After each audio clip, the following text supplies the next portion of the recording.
हरे कृष्णा। राधे राधे। हम सभी साधक श्री चैतन्य चरितावली श्रवण कर रहे हैं। प्रसंग है श्री सनातन वृंदावन को और प्रभु पुरी को। समय के प्रभाव से वृंदावन की केली कथाएं गुप्त प्राय हो गई थीं। उन्हीं लीलाओं को विस्तार के सहित प्रकाशित करने के निमित्त श्री गौरांग महाप्रभु ने श्री रूप तथा श्री सनातन को कृपा रूपी अमृत से अभिषिक्त करके वृंदावन भेजा। लगभग 2 मास काशी जी में निवास करके महाप्रभु ने 2 प्रधान कार्य किए। एक तो सनातन जी को शास्त्रीय शिक्षा दी और दूसरे श्रीपाद प्रकाशानंद जी को प्रेमदान दिया। प्रकाशानंद जी जैसे प्रकांड पंडित के भाव परिवर्तन के कारण प्रभु की ख्याति संपूर्ण काशी नगरी में फैल गई। बहुत से लोग प्रभु के दर्शनों के लिए आने जाने लगे। बहुत से वेदांती पंडित प्रभु को शास्त्रार्थ के लिए ललकारते।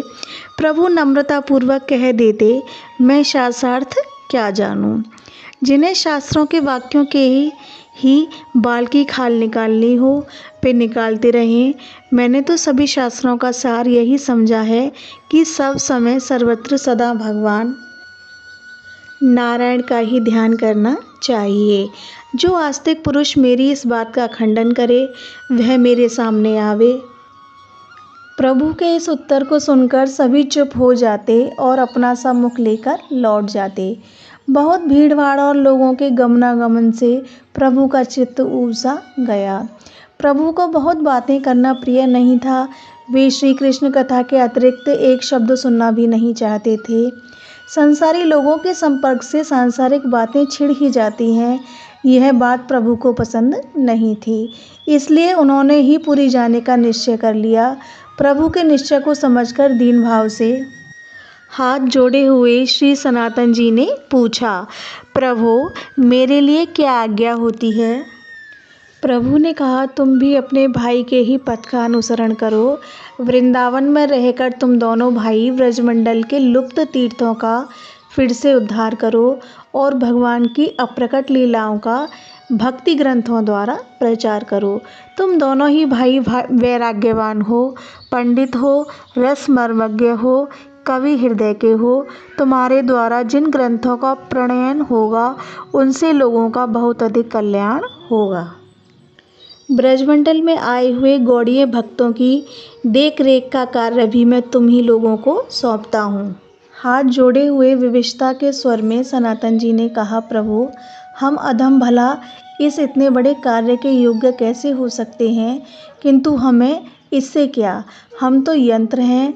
यंत्री जिस प्रकार घुमाएगा घूमेंगे, जो करवावेगा करेंगे। हमारा इसमें अपना पुरुषार्थ तो कुछ काम देगा ही नहीं। प्रभु ने कहा, तुम इस कार्य में प्रवृत्त तो हो।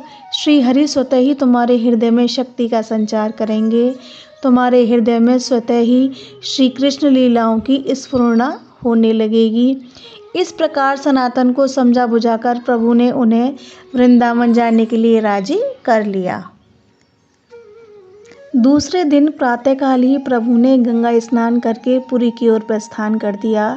तपन मिश्र, चंद्रशेखर, रघुनाथ, परमानंद, कीर्तनिया, महाराष्ट्रीय ब्राह्मण तथा सनातन आदि प्रभु के अंतरंग भक्त उनके पीछे पीछे चले।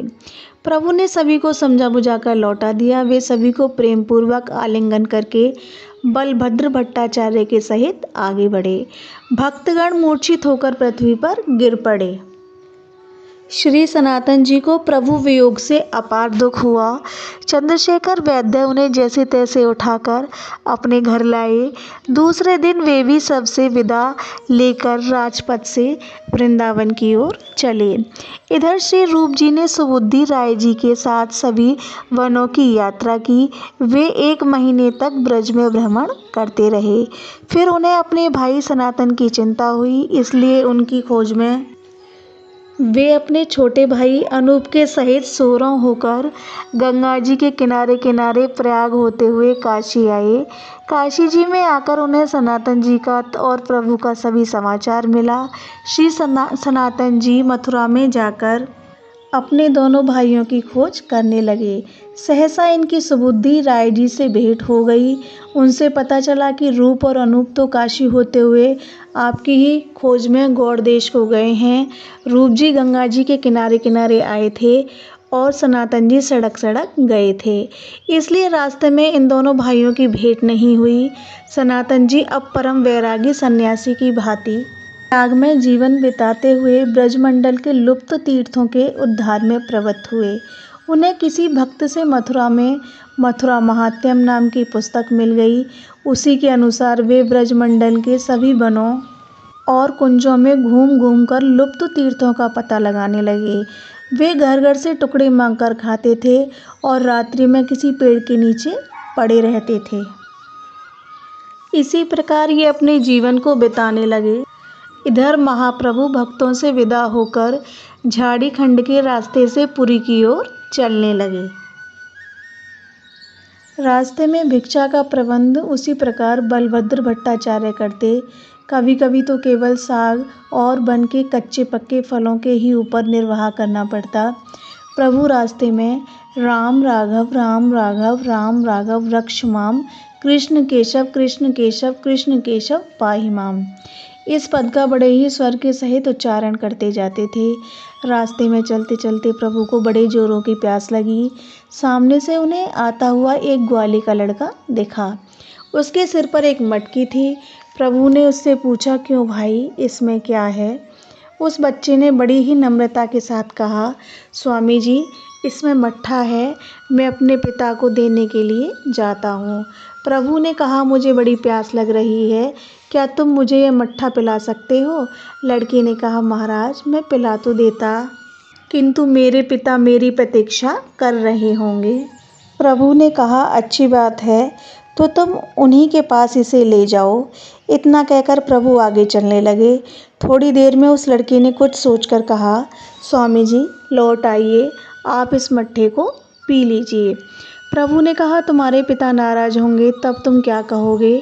उसने कहा, महाराज, उनके लिए तो मैं और भी ला सकता हूँ, देर हो जाएगी तो थोड़े ही नाराज हो जाएंगे, किंतु आपको न जाने आगे कहाँ पानी मिलेगा।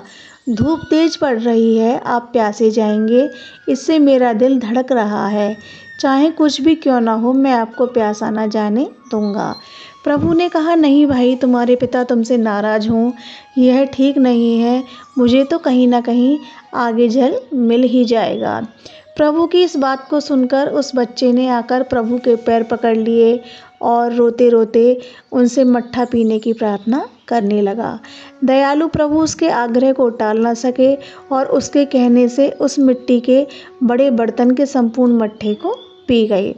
मट्ठे को पीकर प्रभु ने जोरों से उस लड़के को आलिंगन किया। प्रभु का आलिंगन पाते ही वह प्रेम में उन्मत्त होकर हरि हरि कहकर नृत्य करने लगा। उस समय उसकी दशा बड़ी विचित्र हो गई थी। उसके शरीर में सात्विक भाव उदय होने लगे। इस प्रकार प्रभु उस बालक को प्रेमदान देकर आगे बढ़े।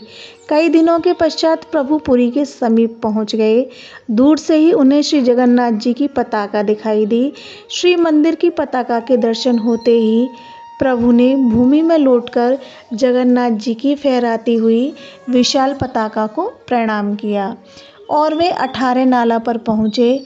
18 नाला पर पहुंचकर आपने भक्तों को खबर देने के निमित्त बलभद्र भट्टाचार्य को भेजा और आप वहीं थोड़ी देर तक बैठकर रास्ते की थकान मिटाने लगे।